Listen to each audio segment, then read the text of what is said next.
प्रयागराज जिले के लालापुर में आवारा पशुओं के द्वारा फसल के नुकसान को देखते हुए एवं पशुओं को ठंड के प्रकोप से बचाने के लिए गांव वालों ने इकट्ठा होकर पशुओं के सुरक्षात्मक रवैयों को देखते हुए चारे व पानी की व्यवस्था कर एक अनूठी मिसाल कायम की, जिस पर गांव वालों द्वारा मीडिया के माध्यम से जानकारी दी गई कि गाँव के सभी नागरिक इकट्ठा होकर गाँव के जानवरों की सुरक्षात्मक व्यवस्था के लिए तार का बैरिकेडिंग कर गाँव में घूम रहे सभी आवारा पशुओं को पकड़कर इसमें इकट्ठा किया गया है, जिसमें उनके खाने के लिए व्यवस्था की एवं पीने के लिए पानी की भी सुलभ व्यवस्था की गई है। इसके तहत यदि किसी भी जानवर को उपचार की आवश्यकता पड़ती है तो उसके लिए भी हम लोग तुरंत पशु चिकित्सा अधिकारी द्वारा जो भी संभव हो सकता है वह करने के लिए तैयार है।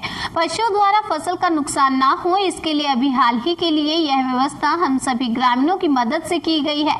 आगे गाँव वालों ने जानकारी देते हुए कहा कि हम लोग शासन प्रशासन से मांग करते हैं आवारा पशुओं के लिए कोई समुचित व्यवस्था करे, जिससे किसानों के आवारा पशुओं से फसल की सुरक्षा हो सके।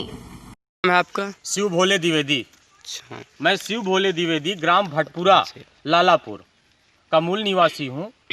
हमारे यहाँ ये जैसे कि आप पशु देख रहे हैं सामने, ये पशु आप सामने देख रहे हैं, ये गोधन है। इसको हमारे आपके समाज में गोधन कहा जाता है। और इन पशुओं की हमारे क्षेत्र में, हमारे गांव में पूरा 4 गांव, 6 गांव, 10 गांव कहीं कोई व्यवस्था नहीं है। ये आवारा किस्म से घूम रहे हैं, लोगों की फसलें खा रहे हैं, हमारी फसल खा रहे हैं, हमारे गांव वालों की सारी फसलें खा रहे हैं। धान की सारी फसल खराब हो गई, सरसों की सारी फसल चर ली गई।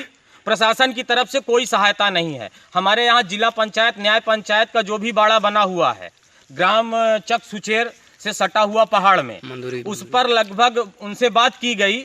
जो वहाँ पर जो है अधिकारीगण बैठे हुए हैं, उन्होंने बताया कि 90 जानवरों की क्षमता वाला हमारा बाड़ा है। और वहाँ पर जाकर जब देखा गया तो वहाँ पर मुश्किल से 40-50 जानवरों की व्यवस्था हमने देखा। न वहाँ पैरे की कोई व्यवस्था नहीं, चौहद्दी की कोई व्यवस्था नहीं, सारी तार और बाउंड्री खोल ली गई है, वहाँ पर कुछ भी नहीं है। हमने लगभग 16 तारीख को, 15 तारीख को गांव में घूम करके 10 लोगों के साथ, शैलनाथ उपाध्याय, मुट्ठू उपाध्याय, ये भैया हमारे खड़े हैं सुभाष भाई, और ये क्या कहते हैं गांव के 4 से 10 लोग और एकत्रित करके विशेष त्रिपाठी, इन लोगों को लेकर के पूरे गांव में घूम के डिग्गी पीट के बता दिया कि भैया अपने अपने पशुओं को बांध लीजिए। आवारा पशु जो हैं, जो आवारा गौधन हैं, इनको हम व्यवस्थित करके इनके लिए चारे भूसे की व्यवस्था, जैसा कि आप पत्रकार महोदय देख रहे हैं कि हमारे यहाँ चारे की व्यवस्था हमने की हुई है, पानी की व्यवस्था हमने की हुई है, और इन लोगों के रहने के लिए टेम्परेरी अव्यवस्थित व्यवस्था है इनके लिए। और सरकार से हमारा अनुरोध है, इनके लिए क्या व्यवस्था किए हैं आप? व्यवस्था क्या किए हैं गुरुओं की? इनके चारे के लिए किए हैं, इनके रहने के लिए किए हैं, इनको चराने के लिए 4 पशु रक्षक, 4 मजदूर। तार खंभा किसके सहयोग से? तार खंभा किसके सहयोग से? तार खंभा ग्राम सभा भटपुरा लालापुर से चंदा मांग करके, एक तरीके से भीख मांग करके पूरे गांव से, और तब ये तार खंभा बैरिकेडिंग करके हमने इनके रहने की टेम्परेरी व्यवस्था की है। सरकार से हमारा अनुरोध है कि रोज 2 रोज 4 दिन में इनके लिए परमानेंट व्यवस्था करवाएं। वो या तो उस बाड़े में व्यवस्थित करवाएं, वो बाड़ा पूरी तरह से तोड़ दिया गया है। हमको पता चला है, जिस तरह से लोगों ने बताया है, और स्वयं जाके हमने देखा है कि उस बाड़े में कोई खास व्यवस्था नहीं है। 40-50 मवेशियों के लिए बताया गया वहाँ पर। वहाँ से जो पशु रक्षक लगे हुए हैं जो उनको चराने में, उन्होंने बताया कि 40 से 50 पशुओं की व्यवस्था यहाँ पर है, और कम से कम 200 आवारा पशु हमारे आपके क्षेत्र में हमारी फसलों को खा रहे हैं।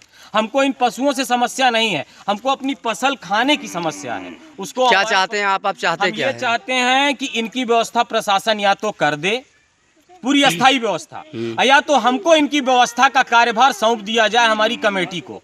हमारी 10 लोगों की कमेटी है, पशु रक्षक कमेटी भटपुरा लालापुर। इन 10 लोगों की कमेटी को सौंप दिया जाए, हम इनकी व्यवस्था कर लेंगे। सरकार की सहायता चाहिए बस, बिना सरकार की सहायता के कुछ नहीं हो सकता।